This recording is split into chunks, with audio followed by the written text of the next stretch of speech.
Si vous étiez enlevé dans un monde parallèle et forcé de jouer aux jeux de la mort les plus difficiles qui aient jamais existé, que feriez-vous? Je vais vous expliquer les erreurs commises, ce que vous devriez faire et comment vaincre tous les jeux de la mort dans Alice in Borderlands saison 2. Cet homme va risquer sa vie pour s'échapper de cet endroit. Il y a plusieurs semaines, des centaines de personnes ont été transportées dans un monde parallèle où Tokyo a été abandonné. Ils ont été forcés de s'affronter dans de terrifiants jeux de la mort. Et Arisu a survécu à 6 défis différents, remportant à chaque fois une carte unique. Depuis, les concepteurs de ces jeux ont annoncé qu'il y aura une grande finale avec 12 autres défis brutaux. Et que si les participants les battaient, ils pourraient retourner dans le monde réel. Mais personne ne sait s'ils disent la vérité. Repérant ces énormes dirigeables dans le ciel, ils se rassemblent à Shibuya Crossing quand cette fille, Usagi, entend quelque chose au loin. C'est alors que les gens voient un groupe de voitures se diriger vers eux. Elles sont remplies d'autres joueurs qui sortent tous dans l'espoir de découvrir ce qui va se passer maintenant. Soudain, tout le monde commence à se faire tirer dessus. Quelqu'un est en train de les viser avec une arme à feu et les joueurs s'éparpillent tous en courant pour sauver leur vie. Paniqués, les survivants se dirigent vers une route principale où des dizaines de personnes tentent de s'échapper. Les joueurs se cachent derrière des voitures, mais ils aperçoivent alors un dirigeable volant au-dessus d'eux auquel est accrochée une carte du roi de pique. Le jeu a dû commencer sans prévenir et Arisu en profite pour essayer de secourir un joueur blessé. Mais il remarque une silhouette encapuchonnée qui vient droit sur eux. Comprenant qu'il s'agit du roi de pique, il porte le blessé à l'abri,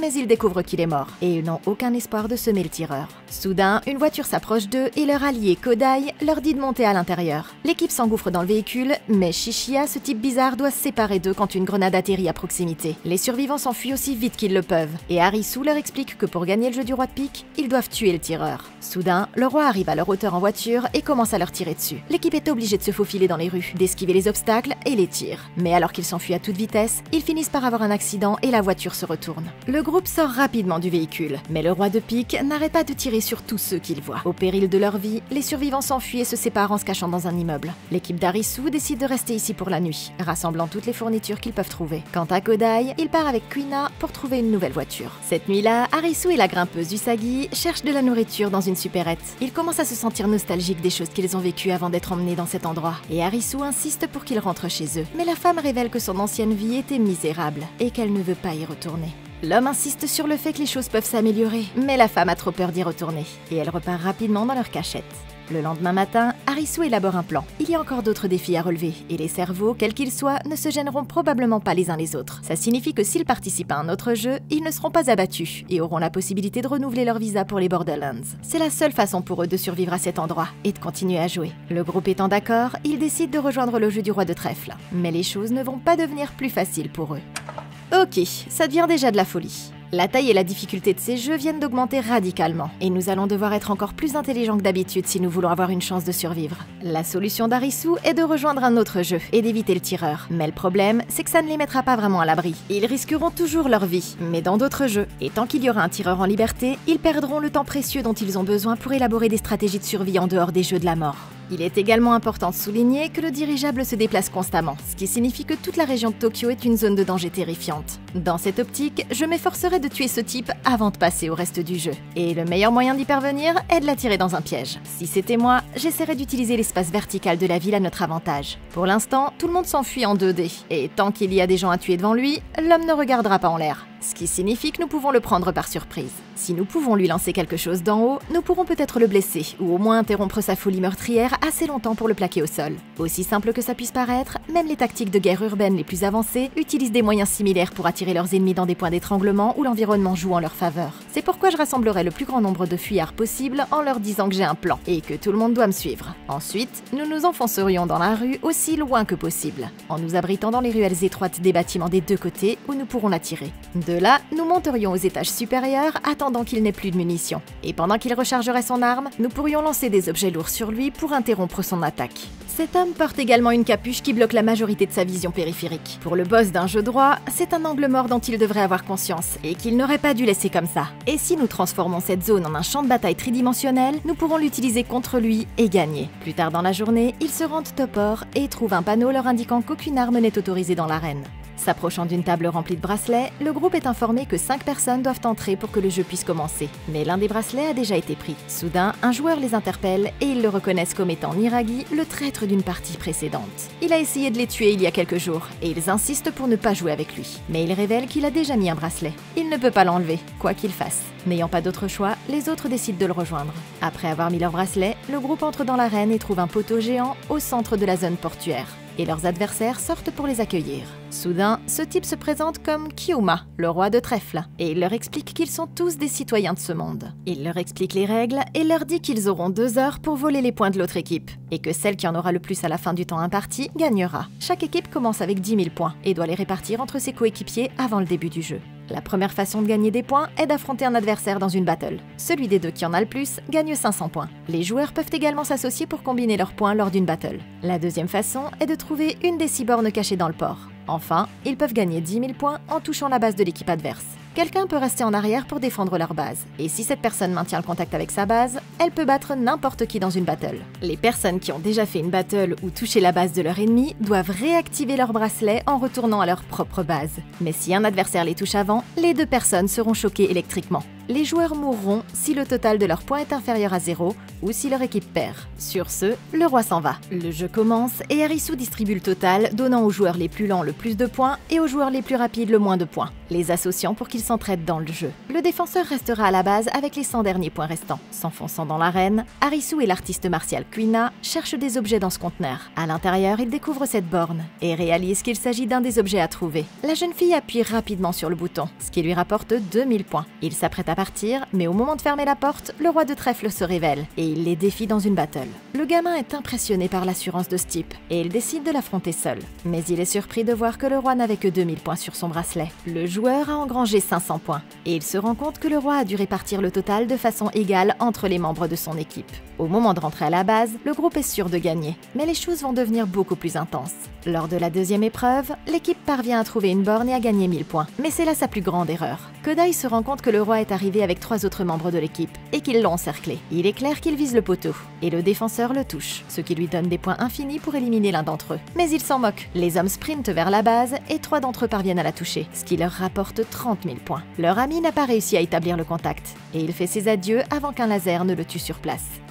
Ok, cet adversaire a perdu la tête. Il est bien trop à l'aise avec son corps. Mais bon, avec des abdos de dieu grec, je peux pas trop lui en vouloir. Cela dit, il est clairement désavantagé. Nous sommes tous entièrement vêtus, alors que le chef de leur équipe est nettement plus vulnérable aux blessures physiques. Même les plus forts d'entre nous seraient quelque peu distraits par le fait de s'assurer que certaines parties de son corps ne sont pas blessées ou en train de balloter. Et ce type de polyvalence est tellement ancré dans la psyché humaine que le joueur aura inévitablement plus de mal à se concentrer à 100% sur le jeu. La bonne nouvelle, c'est que les adversaires n'ont pas encore joué à ce jeu, et que même s'ils l'ont inventé, ils n'en tireront un véritable avantage que s'ils ont l'expérience du jeu lui-même. Par exemple, on pourrait penser que le concepteur d'un jeu de société connaît tous les aspects du jeu qu'il a développé, mais il doit encore passer par des centaines de séries de tests auprès des joueurs pour évaluer si les mécanismes sont équilibrés. Ce jeu n'a littéralement jamais été joué auparavant, ce qui uniformise considérablement les règles du jeu, et signifie que nous avons plus de chances de gagner si nous cherchons les failles dans le jeu lui-même. Pour commencer, je demanderai aux joueurs les plus forts de trouver un adversaire et d'engager une battle. Mais que nous gagnions ou que nous perdions, nous devrions utiliser notre autre main pour saisir son poignet sans le lâcher, afin qu'il ne puisse pas se libérer. Ça permettrait de maintenir le combat et d'essayer d'entraîner le joueur dans l'un de ses conteneurs d'expédition contre son gré. Il n'y a aucune règle contre la violence physique, et si nous touchons quelqu'un une deuxième fois, nous serons tous les deux choqués. Dans ces conditions, la chose la plus intelligente à faire est de toucher à nouveau le joueur à l'intérieur du conteneur pour le soumettre au choc. Puis, de demander à notre coéquipier de nous ramener à l'extérieur, et enfin de verrouiller les portes à l'aide de la ceinture de Niragi ici présent. Cette stratégie permet non seulement d'empêcher l'un de leurs joueurs de protéger leur base, mais aussi, selon les règles, de rendre notre statut de joueur inactif. Aussi contre-intuitif que ça puisse paraître, c'est un énorme avantage parce que si nous décidons tous de nous ruer sur la base de notre adversaire, nous ne pouvons pas être tués quand nous sommes touchés. Ce détail peut faire basculer le jeu,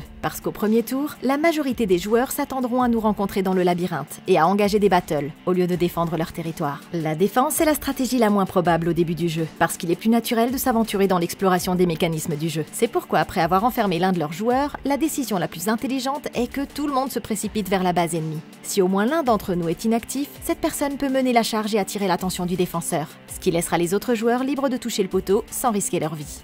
Sur ce, l'équipe d'Harisu rentre à la base, frustrée de son erreur. Et pour couronner le tout, il ne leur reste plus qu'1 heure. Ils se séparent pour chercher des stations.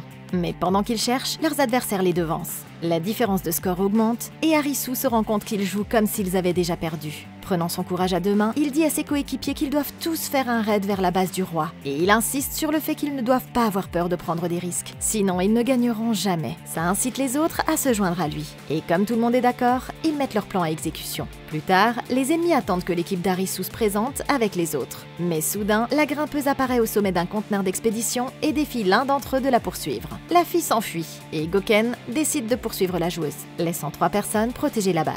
C'est alors que Kuina arrive avec 2 autres coéquipiers, faisant comprendre qu'ils vont se venger. Le roi de trèfle et ses alliés touchent leur base, prêts à la défendre, avant que l'équipe d'Harisu ne se précipite sur eux. L'artiste martial attire son ennemi loin du poteau, et Harisu incite le roi à tendre la main vers lui, réalisant trop tard qu'il est inactif. Le bracelet les choque tous les deux et les hommes s'effondrent au sol.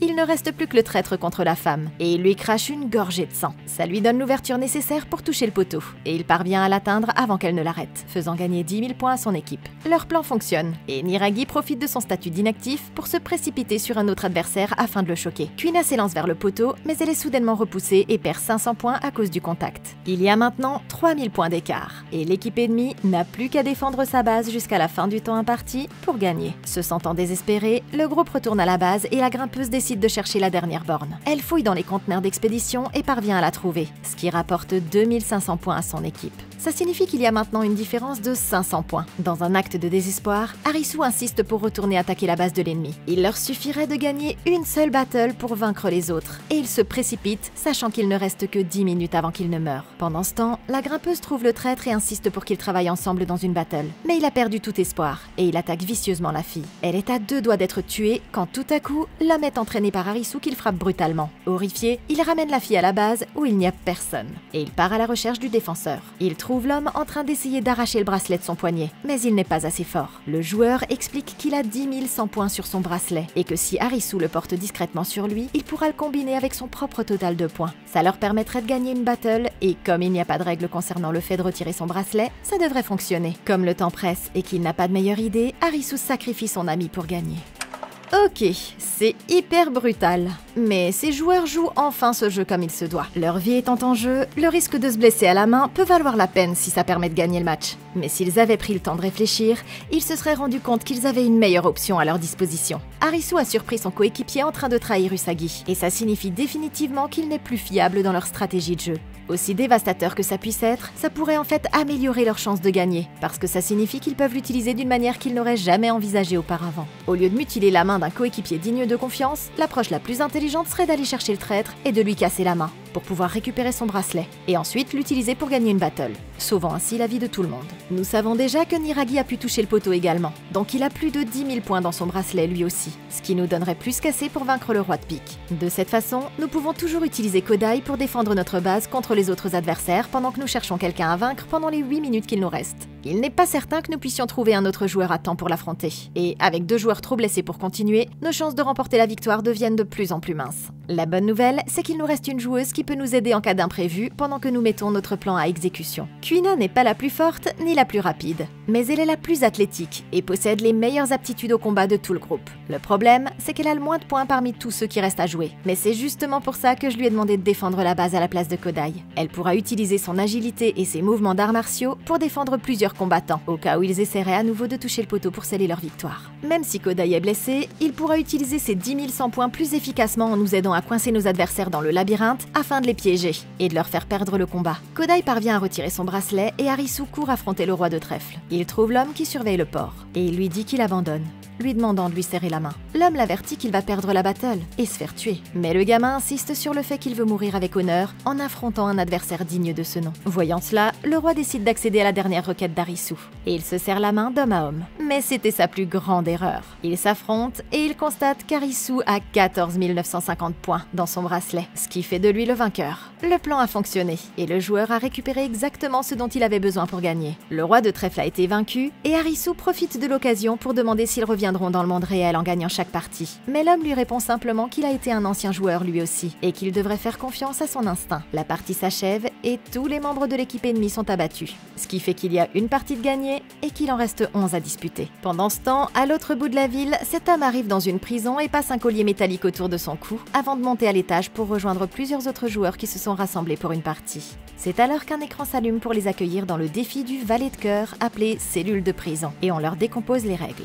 Tout ce qu'ils ont à faire, c'est de deviner quelle couleur de carte est apparue à l'arrière de leur collier, mais ils n'ont pas le droit de la voir eux-mêmes, et disposent d'1 heure par tour pour la découvrir. Ils devront ensuite entrer dans une cellule de prison et dire à haute voix la couleur qu'ils pensent avoir. Les joueurs qui se tromperont seront éliminés. La couleur change à chaque tour, mais il y a un dernier rebondissement. Le valet de cœur joue dans le jeu et est parmi eux, et pour gagner le jeu, ils doivent réussir à l'éliminer. Ils n'ont pas le droit d'utiliser la violence pour tuer des gens, et une fois les règles énoncées, les joueurs commencent à se séparer pour découvrir ce qu'il y a sur leur collier. Ce joueur demande de l'aide à Chichia, notre homme bizarre, qui lui fait remarquer qu'il ne devrait pas faire confiance aux étrangers aussi facilement. Il porte alors son attention sur ce couple dans le couloir, en déduisant qu'ils ont l'air d'être proches et qu'ils ont de bonnes chances de rester en vie. C'est alors qu'il repère ces deux types qui parlent. L'homme à la veste bleue psychanalyse l'autre joueur avant d'insister pour qu'il fasse équipe. Soulagé, le gars accepte, mais ni l'un ni l'autre ne réalise qu'il cache de terribles secrets. C'est alors que cette fille s'approche du type bizarre et de l'inconnu pour leur demander s'ils veulent travailler avec son équipe. Ils acceptent, et le groupe commence à dévoiler les couleurs de chacun avant d'entrer dans leur cellule pour finir la partie. Dès que Chichia entre, la porte se referme derrière lui, et il énonce « Caro ». L'homme a vu juste, et tout le monde ressort de sa cellule sans aucune perte. Le deuxième tour commence. L'équipe est sur le point de révéler à nouveau les couleurs de chacun quand quelqu'un est projeté sur le sol, et que ce gangster s'éloigne en exigeant qu'il lui dise ce qu'il a. Soudain, ce galouche s'approche du joueur en lui chuchotant à l'oreille de mentir sur la couleur de son collier, et il suit ses instructions en disant au gangster qu'il a un trèfle. Dès que l'homme est parti, la fille s'approche du joueur et l'invite à rejoindre son équipe, sans qu'il réalise qu'elle est l'une des joueuses les plus dangereuses.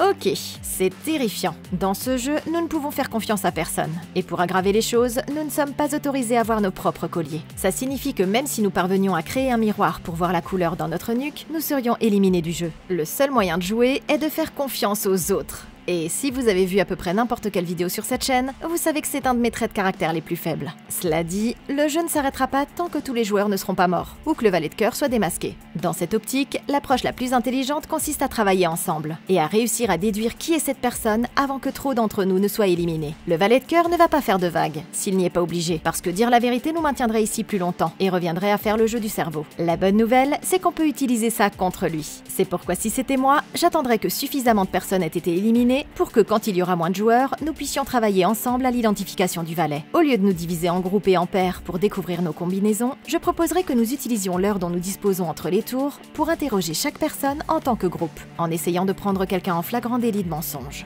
Ça transformerait le scénario en un jeu de loup-garou où le but serait de trouver le tueur qui se cache parmi nous, en tant qu'équipe. Ça peut sembler incroyablement risqué, mais la différence majeure entre ce scénario et le véritable jeu du loup-garou, c'est que nous ne sommes pas obligés de tuer quelqu'un à chaque tour. Nous pourrions tous convenir de nous dire la vérité sur nos colliers en tant que groupe, et attendre d'être plus sûrs d'avoir identifié le valet. Étant donné que plusieurs tours se seront écoulés à ce moment-là, nous aurons également un aperçu des interactions de chacun de ces joueurs avec les autres. Et si quelque chose de louche a été dit ou fait, nous l'apprendrons. Le fait d'avoir accès à plus de matière grise et de former un consensus sur la personne qui agit de la manière la plus suspecte nous permettra de soumettre la vie de cette personne à un vote. C'est évidemment risqué, parce que si les joueurs croient que nous sommes le valet, ça peut se retourner contre nous. Mais nous avons toujours la possibilité de nous défendre, et dans le pire des cas, nous avons encore 25% de chance de deviner notre couleur. À la fin du tour suivant, les joueurs constatent que le gangster a été éliminé, mais la situation devient de plus en plus tendue. La fille convainc ses coéquipiers que seul le valet de cœur mentirait ainsi, et elle les convainc de faire éliminer l'homme. Quand ils retournent dans leur cellule, l'homme fait confiance à ses coéquipiers et énonce pique. Mais il explose soudainement. Vu que le 4e tour commence, le groupe se rend compte que le gars n'était pas le valet de cœur. Mais la fille continue de manipuler ses coéquipiers pour éliminer la concurrence. Au 9e tour, il ne reste plus que 10 personnes, et les autres commencent à craindre qu'elle ne se retourne bientôt contre eux. La jeune fille demande à ses coéquipiers quelle est sa couleur, mais c'est là sa plus grande erreur. L'homme s'apprête d'abord à dire carreau, mais se reprend en insistant sur le fait qu'il s'agit d'un cœur. Soupçonneuse, elle se dirige vers les cellules et dit à ses partisans qu'ils devront se débarrasser de lui parce qu'il n'est pas digne de confiance. C'en est trop pour les joueurs qui acceptent de les trahir tous les deux.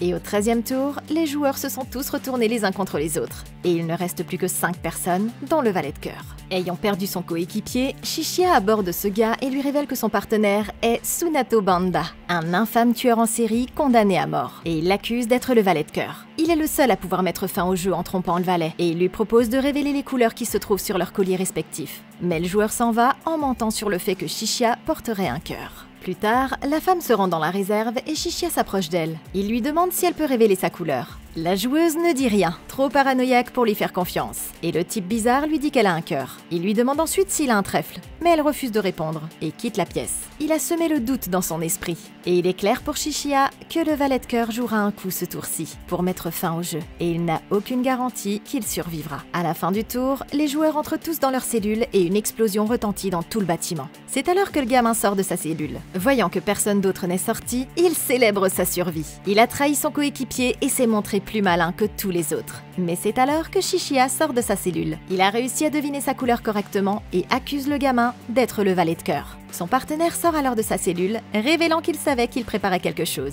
Puis, l'homme d'affaires sort de sa cellule, expliquant qu'il a fait équipe avec lui lors du tour précédent, de façon à ce qu'ils puissent se dire mutuellement quelles étaient leurs couleurs et survivre. Maintenant qu'ils ont identifié le valet de cœur, les deux hommes le jettent dans une cellule pour l'interroger sur le reste des jeux. Sur ce, Shishia sort de la prison, tandis que le dirigeable explose derrière lui. Ce qui fait 2 jeux de moins, et il en reste 10. Ok. Cet homme a joué le jeu de façon magistrale. Même quand il a perdu son partenaire, il a réussi à trouver sa combinaison en montant les autres les uns contre les autres, et en utilisant la logique déductive pour faire la meilleure supposition possible. Même s'il a joué ce jeu comme un vrai dur à cuire, il y avait de meilleures façons de garder plus de gens en vie, parce qu'il aurait dû être beaucoup plus actif dans la recherche du valet de cœur. Si c'était moi, dès le début, j'aurais demandé à un partenaire de confiance quelle était ma couleur. Puis je me serais assuré de poser la même question aux autres. En procédant ainsi, nous serions en mesure de confirmer quels joueurs sont les plus enclins à mentir, ce qui nous aiderait à réduire le nombre de suspects les plus probables et d'identifier le valet de cœur. Le valet de cœur sera probablement le joueur le plus malhonnête, parce que sa survie dépend de celle de tous les autres joueurs. Nous avons également de bonnes raisons de penser que le cerveau est un homme, parce qu'il est représenté par une carte au visage d'homme. En gardant ça à l'esprit, je dirais à toutes les femmes la vérité sur leur couleur et je me concentrerai en priorité sur l'élimination des hommes qui ont un comportement suspect. Si nous expliquons notre stratégie aux femmes, elles seront également plus enclines à croire en nos intentions et à nous rendre l'appareil en nous indiquant également notre vraie couleur. Pour la même raison, je m'assurerai que mon partenaire de jeu soit une femme, afin d'avoir moins de soucis à me faire. Si son histoire ne colle pas, c'est qu'elle n'arrive pas à se concentrer suffisamment pour l'inventer. Ça pourrait révéler qu'elle aura menti pendant tout ce temps. Dans une autre partie de la ville, Quina se prépare à quitter l'équipe, expliquant qu'elle doit trouver ses autres amis afin qu'ils aient des alliés pour affronter le roi de pique. C'est leur meilleure chance de survie, et elle insiste avant de partir sur le fait qu'elle les retrouvera. Plus tard, Arisu et la grimpeuse partent à la recherche de nourriture. Mais alors qu'ils sont à l'abri du danger, ils entendent soudain un bruit étrange au loin. Ils vont vérifier et découvrent un camp de survivants rempli de cadavres. En enquêtant dans un camping-car, ils découvrent que des pellicules ont été rassemblées à l'intérieur, et ils décident d'y jeter un coup d'œil. Ils voient alors que l'un des joueurs y enregistrait son expérience. C'est alors que le film le montre arrivant au camp et interrogeant une femme qui se souvient de la façon dont tout le monde est arrivé dans les Borderlands. Elle est sur le point de tout lui raconter, mais avant qu'elle ne puisse finir sa phrase, le roi de pique la tue, ainsi que tous ceux qui vivaient ici. Soudain, tout ce qui se trouve dans le camping-car se met à trembler, et quand les joueurs regardent par la fenêtre, ils voient un dirigeable voler au-dessus d'eux. C'est le roi de pique, et il est revenu pour les achever. Ils s'enfuient rapidement et se dirigent vers la forêt voisine. Mais le tireur les rattrape. La femme n'a aucun moyen de s'échapper. Alors Arisu sort de sa cachette et distrait l'homme avant de l'éloigner de son ami. Il finit par glisser jusqu'en bas d'une colline. Et alors qu'il est sur le point d'être tué, quelqu'un tire sur le roi de pique. Saisissant l'occasion, l'homme s'enfuit pour sauver sa vie. Mais quelqu'un envoie une flèche juste devant sa tête et il est assommé. Cette nuit-là, il se réveille près d'un feu de camp et il voit quelqu'un s'approcher au loin. C'est l'archer qui l'a assommé. Et elle lui explique qu'il serait mort s'il avait continué à courir. La fille lui dit que c'est son allié qui a insisté pour le secourir. Et quand l'homme entre dans l'obscurité, il se rend compte qu'il s'agit du soldat des jeux précédents, Aguni. Arisu lui demande ce qu'il fait ici. Et l'homme lui révèle qu'il essaie de tuer le roi de pique. Terrifié, le joueur affirme que c'est impossible. Mais le soldat est persuadé qu'avec une planification intelligente, il peut gagner. Plus tard dans la nuit, le groupe attend dans le lieu de leur embuscade. Mais le roi de pique les a trouvés. Il s'apprête à tirer sur Arisu, mais le soldat lance une fusée éclairante qui aveugle le roi et lui tire dessus. Ce dernier s'effondre, mais se relève soudainement en tirant sur eux. Les joueurs collaborent pour tenter de l'attirer vers la falaise. Mais le roi lance une grenade et Arisu est précipité dans la rivière en contrebas. Le lendemain matin, il sort de l'eau et regagne la rive, se dirigeant vers la ville à la recherche de son ami. Mais alors qu'il cherche, un dirigeable en flammes tombe du ciel. Quelqu'un a battu la reine de carreau. Et ça fait donc 3 parties de terminées et il en reste 9 autres à disputer. Pendant ce temps, Usagi est à la recherche d'Arisu. Mais pour rallonger la durée de son visa, elle rejoint le jeu de la dame de pique. Un groupe d'autres joueurs s'est rassemblé. Et à sa grande surprise, Arisu est là lui aussi. Ils sont soulagés de se voir. Mais c'est alors que le moniteur s'allume et qu'ils apprennent qu'ils vont jouer à échecs et maths. 2 équipes se poursuivront pour essayer de toucher un bouton sur les harnais de leurs adversaires. Toute personne touchée doit rejoindre l'autre équipe, mais elle ne peut pas bouger avant le début du prochain tour. Après 16 rounds, l'équipe qui aura le plus de joueurs survivra, et les joueurs se préparent alors au combat de leur vie. Ok, alors ça, c'est pas ma tasse de thé. L'objectif est de sprinter après ses adversaires pour les convertir, jusqu'à ce qu'on ait le maximum de joueurs de notre côté. Mais pour quelqu'un qui déteste courir, ce jeu va être vraiment nul. La bonne nouvelle, c'est que nous sommes déjà 4 fois plus nombreux que nos adversaires. Et tant que nous jouons de la bonne manière, nous avons un avantage immédiat. L'équipe de la reine continuera à jouer ce défi si elle gagne, et elle conservera ses vies dans le processus. Ce qui signifie que plus son équipe grandit, plus nos coéquipiers voudront se convertir pour rester dans le camp des vainqueurs. Nous devons empêcher ça à tout prix. Donc si nous avons des stratégies infaillibles pour les convaincre qu'ils ne perdront pas, ça les rendra plus loyaux à la cause. La première stratégie que nous devons encourager est de se séparer du reste de la meute, de se déplacer à des niveaux différents et de courir seul. Si trop de gens se rassemblent dans un même espace, il sera plus facile pour nos adversaires de nous repérer. Et tout le trafic piétonnier dans une petite zone rendra plus difficile d'échapper à ceux qui nous poursuivent. Ensuite, au lieu de courir sans réfléchir, nous devrions nous assurer d'utiliser notre environnement aussi efficacement que possible. Si vous regardez bien, vous remarquerez qu'il y a des tas de conduits, de bouches d'aération et de barres qui peuvent être utilisés pour se cacher à la vue de tous. Avec seulement 5 minutes au compteur, la plupart des gens essaieront de surprendre leur adversaire sur les chemins accessibles, parce qu'ils voudront transformer l'épreuve en course. Ça signifie que même s'ils vous repèrent dans un endroit plus difficile d'accès, ils ne seront probablement pas prêts à perdre le temps qu'il faudrait pour grimper et vous atteindre. Il faudrait également envisager de porter les harnais à l'envers, afin de pouvoir utiliser nos bras pour empêcher qui que ce soit de nous atteindre et de nous toucher. De cette façon, il sera pratiquement impossible de se faire convertir par quelqu'un qui vous poursuit par derrière. Et si quelqu'un vous coince, il devra vous plaquer au sol avant de pouvoir appuyer sur le bouton qu'il cible. La vérité, c'est que nous devrions pouvoir gagner ce jeu sans problème. Avec seulement 4 joueurs contre 16, tant que nous nous séparons et que nous ne leur donnons pas de moyens pratiques de nous attaquer, tout ce que nous avons à faire, c'est d'attendre la fin du temps imparti à chaque tour et de gagner par défaut. Le premier round commence et l'équipe bleue se disperse dans tout le bâtiment. Mais après 5 minutes de jeu, il ne reste plus que 11 personnes de leur côté. Arisu pense qu'ils peuvent facilement renverser la situation, mais il apprend alors que la reine utilise la force pour empêcher quiconque de convertir ses coéquipiers. C'est une sale tactique. Et après plusieurs tours, l'équipe bleue se retrouve rapidement en infériorité numérique avec seulement 6 personnes restantes. Au 10e tour, Arisu trouve l'un de ses coéquipiers convertis, mais celui-ci s'enfuit rapidement. Le temps presse. Et au 13e round, Usagi se bat avec la reine. Mais il est clair qu'elle n'a aucune chance. La femme fait comprendre qu'elle ne pense qu'à convertir Arisu, mais elle ne se doute pas que ce sera sa plus grande erreur. S'échappant du combat, Usagi réussit à retrouver son ami et le conduit à travers l'installation jusqu'à ce qu'elle tende une embuscade à 3 joueurs, les convertissant avant qu'ils ne puissent s'échapper. Elle les confronte en leur disant qu'en restant du côté de la reine, ils sont condamnés à jouer à ce jeu pour toujours. Leur but devrait être de retourner dans le monde réel et avec 2 tours restants, elle les convainc de risquer leur vie en aidant Arisu à reprendre la tête. Il court à travers l'installation jusqu'à ce qu'il soit acculé par ses adversaires. Mais juste au moment où ils l'atteignent, il s'accroche à une chaîne. Usagi tire rapidement sur celle-ci avec un coéquipier, soulevant l'homme dans les airs, et elle se précipite sur ses ennemis pour les convertir. Ils parviennent à faire une folle remontée, jusqu'à ce qu'il ne reste plus que la reine. Et contre toute attente, ils ont gagné la partie. Plus tard, la femme les félicite d'être allés jusqu'au bout. Mais Arisu veut savoir s'ils pourront un jour revenir dans le monde réel. La femme lui dit qu'il aura sa réponse une fois qu'il aura battu la dernière partie, et elle est tuée par le laser. Et ça fait 4 parties de gagnées, et il en reste 8 à disputer. Le lendemain matin, à travers la ville, 4 joueurs se sont rassemblés à la Cour suprême pour affronter le roi de carreau. C'est alors qu'un écran s'allume, annonçant qu'ils vont jouer à un jeu appelé la balance. Et il énonce les règles. En l'espace de 3 minutes, les joueurs doivent choisir un nombre entre 0 et 100, et la moyenne sera ensuite multipliée par 0,8. Le joueur dont l'estimation est la plus proche du résultat gagne la manche, tandis que les autres perdent un point. Si un joueur atteint un score négatif de 10 points, il sera éliminé jusqu'à ce qu'il ne reste plus qu'un seul survivant. Mais chaque fois que quelqu'un sera éliminé de la compétition, une nouvelle règle sera introduite. Le premier tour commence, et après que chacun ait soumis sa réponse, la moyenne des réponses est de 32,8, ce qui donne 26,24. Le roi de carreau est le vainqueur, ce qui montre clairement que ce jeu est difficile à battre. Mais cet homme remarque soudain que la balance géante au-dessus d'eux est remplie d'acide sulfurique, et qu'une fois qu'elle aura atteint 10 points négatifs, elle basculera et fera fondre le perdant. Lors du deuxième deuxième tour, les joueurs se rendent compte qu'il est inutile de choisir un chiffre supérieur à 80 et ils décident d'opter pour un chiffre inférieur. Mais le résultat obtenu est 13,28, ce qui signifie que le roi de carreau l'emporte à nouveau. Une fois les résultats analysés, les joueurs réalisent qu'il est logique de choisir 0. Mais quand les résultats arrivent, ils révèlent que le type bizarre a choisi 100, tandis que la femme a choisi 1, ce qui fait passer le résultat à 16,16. Ça signifie qu'elle a gagné, et qu'elle a maintenant 3 points négatifs.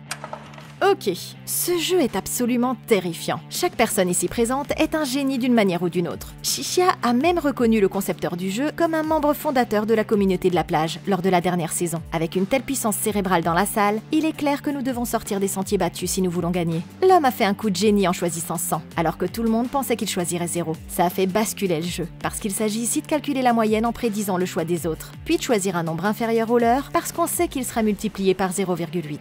Ainsi, en abandonnant toute prise de décision rationnelle, tous les joueurs intelligents auront plus de mal à prédire son prochain coup et à fonder leurs réponses, ce qui rapprochera tout le monde de la mort. Malheureusement, si les mathématiques ou la lecture des visages impénétrables ne sont pas votre fort, le jeu est beaucoup plus difficile à gagner. Mais il y a peut-être quelque chose que le joueur moyen peut faire pour déjouer les pronostics. Si vous regardez ici, vous pouvez voir que nous avons tous été attachés à nos chaises, et il est raisonnable de supposer que les chaises elles-mêmes sont également boulonnées au sol. La bonne nouvelle cependant, c'est que le haut de notre corps est totalement libre de ses mouvements. Et c'est pourquoi si c'était moi, je ferais en sorte de me pencher en avant pour que l'acide tombe et brûle d'abord mes sangles, tout en plongeant la tête sous la table pour plus de protection. De cette façon, nous saurons quand les sangles céderont, parce que la gravité nous tirera davantage vers le bas, et nous parviendrons à nous libérer. Nous serons certainement brûlés, mais protéger notre tête et nos organes vitaux est une évidence, et c'est peut-être le seul moyen de prendre l'avantage si nous avons l'impression de perdre. Si nous parvenons à nous libérer, ça nous permettra également de grimper sur le poteau du cerveau, de faire pencher la balance et de le brûler pour aider tous les autres à gagner également. Tuer quelqu'un directement n'est pas explicitement mentionné dans les règles. Et si nous ne pouvons pas quitter les Borderlands sans avoir gagné, c'est donc un risque que je suis prête à prendre. Quand le tour 10 arrive, le génie des maths et l'autre homme ont perdu 9 points, ce qui signifie qu'ils mourront brûlés s'ils choisissent le mauvais numéro. La pression monte, les joueurs font leur choix et le roi de carreau l'emporte à nouveau. Soudain, la balance bascule et déverse l'acide sur les deux hommes qui ne peuvent s'échapper de leur chaise. C'est une façon horrible de mourir, et l'ordinateur annonce que 2 nouvelles règles vont être introduites. Si 2 joueurs ou plus choisissent le même numéro, leurs choix seront invalidés. Deuxièmement, les joueurs perdront 2 points s'ils devinent exactement le bon numéro. C'est une punition brutale, et le jeu continue avec tous les joueurs qui choisissent 0, ce qui signifie qu'ils perdent tous le tour. Au tour suivant, Xixia choisit 23, et quand le résultat arrive, le chiffre qui sort est 22,93, ce qui signifie qu'il a gagné 1 point, tandis que les autres en ont perdu 2. La femme a maintenant un score négatif de 10, et elle ne peut rien faire alors que l'acide se déverse sur son corps. Sa mort rend l'avocat introspectif, et il se dit que la vie est injuste. C'est alors que le présentateur explique qu'une nouvelle règle va être ajoutée, stipulant que si quelqu'un choisit 0, son adversaire gagnera s'il a choisi 100. Le joueur admet qu'il n'y a plus que 3 façons de gagner, et il décide d'en savoir plus sur les raisons pour lesquelles le roi de carreau a inventé ce jeu. L'homme révèle qu'il ne sait pas comment les gens peuvent décider de la valeur de la vie humaine. Il demande ce qu'il ferait s'il avait une quantité limitée de médicaments vitaux et qu'il devait choisir entre les donner à un pays du tiers-monde ou à des personnes sur des listes d'attente. Xixia répond qu'il les donnerait d'abord à ceux qui n'ont pas de parents ou d'argent, et le roi de carreau est impressionné par sa réponse. Le joueur décide de forcer l'homme à prendre une décision en lui révélant qu'il a sélectionné 100 sur sa tablette. Après avoir examiné ses options, il appuie sur l'un des boutons et les résultats sont annoncés. Xixia est le vainqueur parce que le roi de carreau a choisi 0 et ils répètent leurs actions au tour suivant jusqu'à ce qu'ils aient tous les deux 9 points négatifs. Le dernier tour déterminera qui survivra et le joueur révèle qu'il a encore choisi 100, le défiant de mourir pour ses idéaux d'équité. L'homme prend sa décision et choisit à nouveau 0, ce qui signifie que le roi de carreau a perdu. L'acide se déverse sur son corps, ce qui fait 5 parties de terminées et il en reste 7 à disputer. Pendant ce temps, d'autres survivants se sont affrontés dans les parties restantes et ont réussi à relever les défis au fur et à mesure faisant exploser les dirigeables. Ils ont battu la dame de trèfle, le valet de trèfle, le valet de pique, le valet de carreau, le roi de cœur. Il ne reste plus que la dame de cœur et le roi de pique. Ça fait 10 parties de gagnées et il n'en reste que 2 à disputer. Ok, ce type a une chance inouïe. Il est évident que ce cerveau est très intelligent. Mais ce que personne d'autre n'a compris, c'est que le moyen de gagner consistait à jouer le joueur plutôt que le jeu. En l'occurrence, en engageant la conversation et en apprenant davantage sur le roi de carreau, il a compris que cet homme était un avocat qui considérait le monde comme injuste et qui voulait y remédier. Ça signifie également qu'il était rongé par la culpabilité, parce qu'il a défendu avec succès des personnes qui auraient dû être punies. Et si nous avions exploité ce sentiment plus tôt, nous aurions eu plus de facilité à le battre à son propre jeu. Après la mort de la femme, Xixia a réalisé qu'il n'y avait que 3 façons de gagner. La première était de choisir 100 alors que son adversaire choisirait choisirait 0. Ou s'il choisissait finalement 0 et que son adversaire choisissait 1, le résultat final aurait été de 0,4, ce qui est plus proche de 0. Il est très difficile de gagner avec de telles cotes, parce qu'il est presque impossible de prédire ce que quelqu'un va choisir, à moins d'essayer d'abord de manipuler sa pensée. C'est pourquoi j'essaierai de simplifier le jeu et de forcer mon adversaire à jouer sa perception de moi, plutôt que de jouer les probabilités. Jusqu'à présent, Chichia a tout fait pour démontrer qu'il était une personne honnête et directe, même dans un jeu où sa vie était en jeu. Il est resté calme et n'a pas menti pour rester en tête. En fait, il a même sacrifié des points en choisissant 100 dans les tours précédents pour faire monter la moyenne dans l'intérêt du groupe. Dans cette optique, au lieu de montrer mon choix au roi, je lui mentirais en lui disant que je vais choisir le nombre 100, mais je choisirais secrètement 0, et je le laisserai décider si je mens ou non. Ça obligerait l'avocat à fonder sa propre décision sur le fait qu'il pense ou non que je suis malhonnête, ce qui rendrait le résultat plus prévisible. Tant qu'il n'abandonne pas, il ne choisira pas 0, et l'homme perdra probablement la partie. Ça permettrait également d'exploiter l'obsession du roi de carreau pour les quitter, parce que la statue de la justice a toujours les yeux bandés, et nous pourrions lui dire que cette stratégie est symbolique de sa candeur. En ville, Harisu se rend à Shibuya où les joueurs restants ont commencé à se rassembler, quand Chichia le retrouve. L'homme lui dit qu'il a entendu dire que tous les joueurs étaient rassemblés dans ce quartier et qu'il avait prédit qu'il viendrait ici. C'est un soulagement de voir un visage amical, et le survivant est sur le point d'en savoir plus quand quelqu'un lui tire dessus. En se retournant, Harisu voit Niragi s'approcher, et il insiste pour qu'il y ait une fusillade entre eux trois. Ils sont tous des parias de la société, et avec ses blessures qui s'aggravent, il préfère sortir de là à ses propres conditions. Ça semble insensé, mais l'homme lance une arme au type bizarre qui accepte de jouer le jeu. La partie commence, et les joueurs se mettent à l'abri derrière des voitures. Le traître insiste pour qu'ils sortent de leur cachette, mais Harisu refuse de participer, et soutient qu'ils n'ont pas à faire ça. C'est alors que la grimpeuse entre en scène, s'inquiétant pour son petit ami. Le traître pointe son arme sur elle. Il appuie sur la gâchette au moment où Harisu lui tire dans la poitrine. Et la femme réalise que leur ami Chichia a pris la balle pour elle. Terrifiée, elle va voir si l'homme va bien, et il insiste en disant qu'il va s'en sortir. Mais ils sont interrompus par un dirigeable qui les survole. Le roi de pique est arrivé, et les survivants remarquent une foule de gens qui courent pour sauver leur vie. Décidés à aller voir, ils aperçoivent leurs amis au loin et se réunissent tous, sachant qu'ils doivent tuer le roi tireur pour survivre. Soudain, le tireur commence à se diriger vers eux. Le groupe se disperse et s'enfuit aussi vite que possible. Ils se regroupent le long de la route et se mettent à l'abri dans un bâtiment où la tireuse à l'arc les retrouve. Elle est venue ici avec le soldat pour tuer le roi de pique, mais ils n'ont pas beaucoup d'armes. L'artiste martial se souvient qu'elle a une grenade artisanale que Chichia lui avait donnée, et Harisu suggère de remplir une pharmacie voisine de vapeur d'aérosol avant d'y attirer le roi de pique. De cette façon, ils pourront déclencher une explosion de gaz à l'aide de la bombe et le tuer. Avec ce plan en tête, le groupe distrait le tireur et l'attire dans une ruelle pendant qu'Harisu commence à remplir la pharmacie d'aérosol. Dès que l'homme s'approche suffisamment, il lui tend une embuscade. Et il semble que la première étape de leur plan fonctionne. Mais il réussit à abattre 2 de leurs coéquipiers. Ça rend le soldat furieux, et il combat l'homme de front. Il désarme le tueur, mais est rapidement maîtrisé, jusqu'à ce que les autres viennent à sa rescousse. Les femmes font de leur mieux pour le tuer, mais elles ne sont pas de taille. Et l'homme laisse tous les survivants du groupe se vider de leur sang sur le sol, luttant pour rester en vie. C'est alors qu'Harisu sort de sa cachette et tente d'abattre le tueur. Mais il le rate. La situation étant désespérée, il décide de narguer l'homme pour qu'il le poursuive, et il se précipite dans la pharmacie. Il attend que le roi de pique tombe dans son piège, et l'homme est sur le point d'ouvrir la porte quand Aguni le tacle soudainement. Le soldat insiste pour que son coéquipier dégoupille la grenade, et tous les deux sautent par la fenêtre de la pharmacie avant que l'homme tire sur la bombe, déclenchant une énorme explosion. Plus tard, il se réveille épuisé, mais Aguni est trop blessé pour continuer. N'ayant pas d'autre option, Harisu se prépare pour le jeu final, et il aperçoit sa petite amie au loin. Alors qu'il va la voir, le dirigeable du roi de pique explose et tombe du ciel. Ils ont tué le tireur, ce qui fait 11 jeux de moins, et il ne reste qu'une seule partie à disputer. Harisu arrive avec sa petite amie blessée à l'immeuble où la reine de cœur les attend. Ils trouvent la femme assise à une table avec un jeu de croquet préparé pour eux.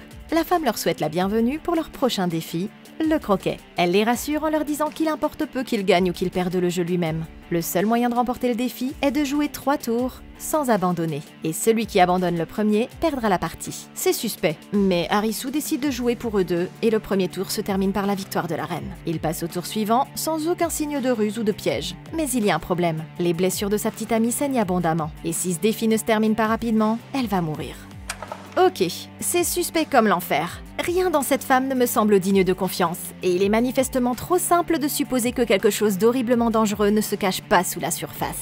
Nous devons découvrir ce que cette femme manigance. Mais pour être honnête, Harisu aurait dû s'attendre à quelque chose comme ça avant même d'avoir mis les pieds dans le bâtiment. Il s'agit d'un jeu de cœur, et d'après ce que nous avons appris par le passé, ce sont souvent les plus brutaux. Dans le jeu du 7 de cœur, on a testé qui serait prêt à mourir pour ses amis, tandis que dans le jeu du 10 de cœur, on a testé comment les gens se mettraient à s'accuser les uns les autres au lieu d'examiner les preuves d'un œil critique. Ces deux jeux traitent secret est de la confiance. Et si la dernière fois tous vos amis ont été tués, ça devrait être suffisant pour que vous hésitiez à emmener votre petit ami dans le jeu. Il faut aussi prendre en compte le fait qu'il ne reste qu'une seule partie, et qu'il n'y a pas d'urgence à la gagner, si ce n'est pour la blessure dégoulinante d'Usagi. En gardant ça à l'esprit, Arisu a fait une terrible erreur en se précipitant dans le jeu pour la sauver. Il aurait été bien plus intelligent de prendre son temps et de trouver des fournitures médicales pour soigner d'abord ses blessures. Ensuite, j'aurais laissé la fille dans un endroit sûr et je me serais aventuré à jouer la partie sans elle. Se battre pour survivre tout en s'inquiétant de la santé de sa petite amie mourante est une distraction majeure. Mais nous ne voulons pas non plus affronter le dernier jeu de la mort complètement seul. C'est pourquoi je trouverai autant d'étrangers que possible pour nous aider à jouer, parce que plus nous aurons de matière grise à notre disposition, plus nous aurons de chances de réussir. Personne ne se serait attendu à ce que le dernier jeu soit le croquet. Mais comme ce sont tous des inconnus, ils sont également remplaçables. Et j'encouragerai même les autres à jouer en premier pour que nous puissions apprendre de leurs erreurs. La seule règle est de terminer 3 tours sans abandonner. Et avec plus de joueurs impliqués, nous pourrons découvrir les dangers qui se cachent sous la surface, donnant ainsi à chacun la meilleure chance de la battre et de retourner dans le monde réel pour de bon. Après le deuxième tour, ils s'arrêtent pour faire une pause.